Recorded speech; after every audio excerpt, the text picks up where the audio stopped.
Another question, and we'll open it up to the media that are here present today.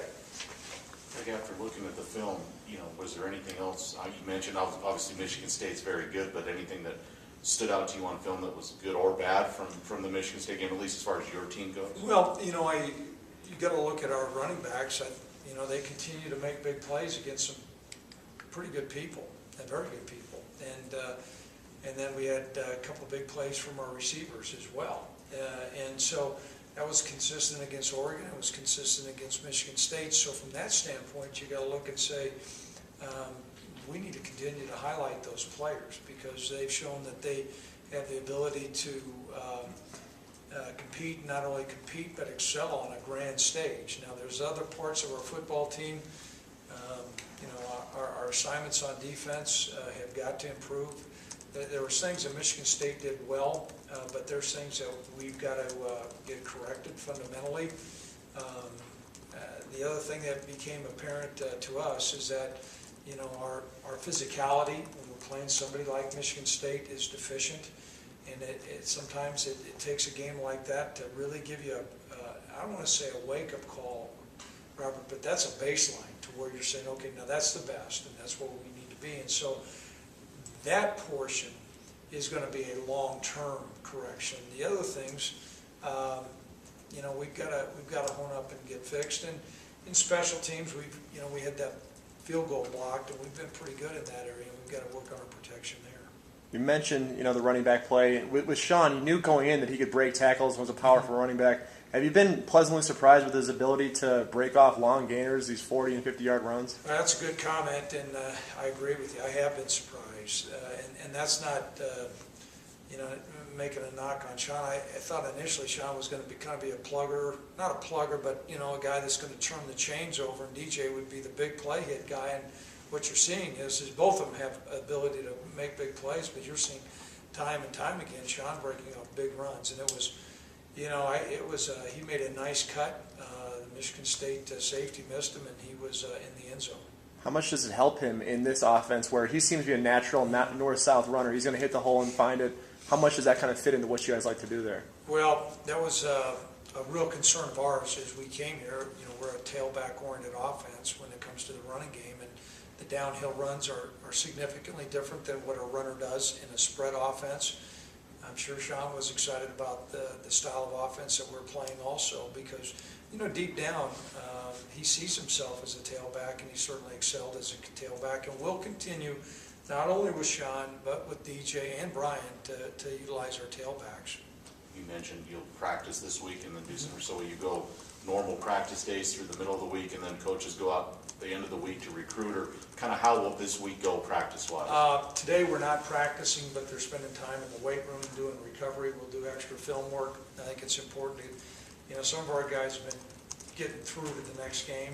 We will have practice on Tuesday and Wednesday and Thursday, Robert, and then we'll be out to games on Friday, and then we'll be back in Laramie to have a practice Saturday afternoon, and then we'll have Sunday off. That's the day off we give our players, and then it's back to work Monday getting ready for Hawaii.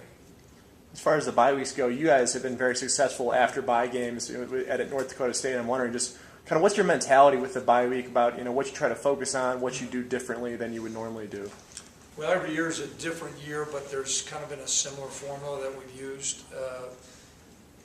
Certainly, there's guys on your football team that need to take the week, and we're hoping we get Ledecky back. After he clears a concussion test, and a couple other guys that Sam Hardy will probably not going to practice this week. He's he's serviceable in the game, but not 100%. So those guys, we're gonna handle a little bit different.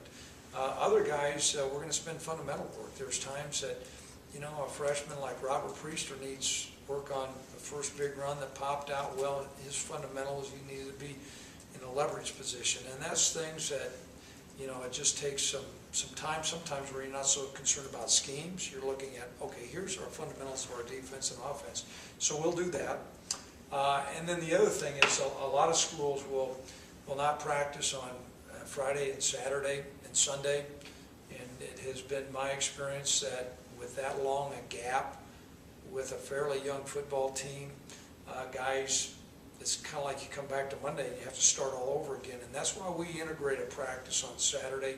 It would be a little bit more convenient for coaches and everything else not to practice on the weekend. My son is a starting linebacker for Morehead State. It'd been nice to go up and watch him play, but I know that that model that we have in there is just about the right model to keep our guys engaged, keep them refreshed, rejuvenated, refine our skills, and get refocused to play University of Hawaii.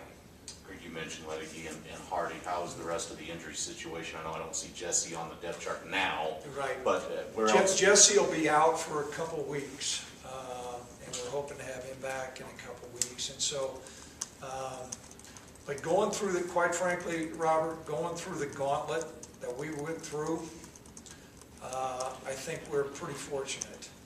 To play 2 top 10 teams and come through like we have, and then the other 3 games that we've had have been very competitive games where it come down to 1 possession. It's not like we've had an opportunity to play some guys and then rest them. I mean, we've had 5 hard games, and it's a really good time to have a bye. Now, there's been a disparity between third and short conversions and third and long conversions so far, and obviously that's not surprising. But I guess how important is it in this offense to be able to make bigger gains in the first 2 downs and to try to avoid those third and long situations? We're not going to be very successful in third and long. I mean, we convert every once in a while, but that's not our MO. And when we look back at our Florida Atlantic game, that's kind of a marker. We've got to do better. We can't just continue to be third down and 10. And I know Coach Vegan and our offensive staff, they're down there scheming, not only looking at Hawaii, but looking at us and saying, okay, what things can we do to create a third down and 2 as opposed to a third down and 9? And I think that's going to have a critical portion for us to be successful to stay on the field offensively. As we're getting in the heart now of conference play, and this is what we're all about right now. This is where we're at. We played 1 conference game, and now we're going to get in the heart of it. Obviously, you kind of assessed you're on a bye week. You have a lot of football left in this league. Are you fairly pleased where you're at right now and optimistic moving forward? And if you had to, maybe what are some of the biggest areas or issues moving forward for this team as you get into the rest of your league? Record-wise, I think if anybody, you're looking at 2 top 10 teams, you'd say pretty major upsets would be, national news. And we didn't get those done, and we weren't even close. There were some bright spots, but probably not as many as what we wanted to have. Certainly pleased that we came up with 3 wins on winnable games. They were not easy games to win, but nonetheless we won them. So record-wise, you know what, you're saying, okay, we're in an okay position. Probably not optimal, but pretty good position, really. There's elements of our football team. I think, as our offensive line, it's going to be good to get 5 guys that are playing the same spot. That's going to be important for us. And that's what this next week will come into play. I think that's going to be important for us to continue to, hone up our run game and pass protection. Defensively, I think it's really going to be important. There's been times that we played really well, and we had point totals that have been held down. I think we took a step backwards against Michigan State, and that's not, I thought, that quarterback they have is probably going to be an NFL guy too. They've been known to put out NFL quarterbacks, and they're big, strong offensive line. Heck, one time they threw Pat Mertens, our biggest guy, they threw him in the air 5 yards.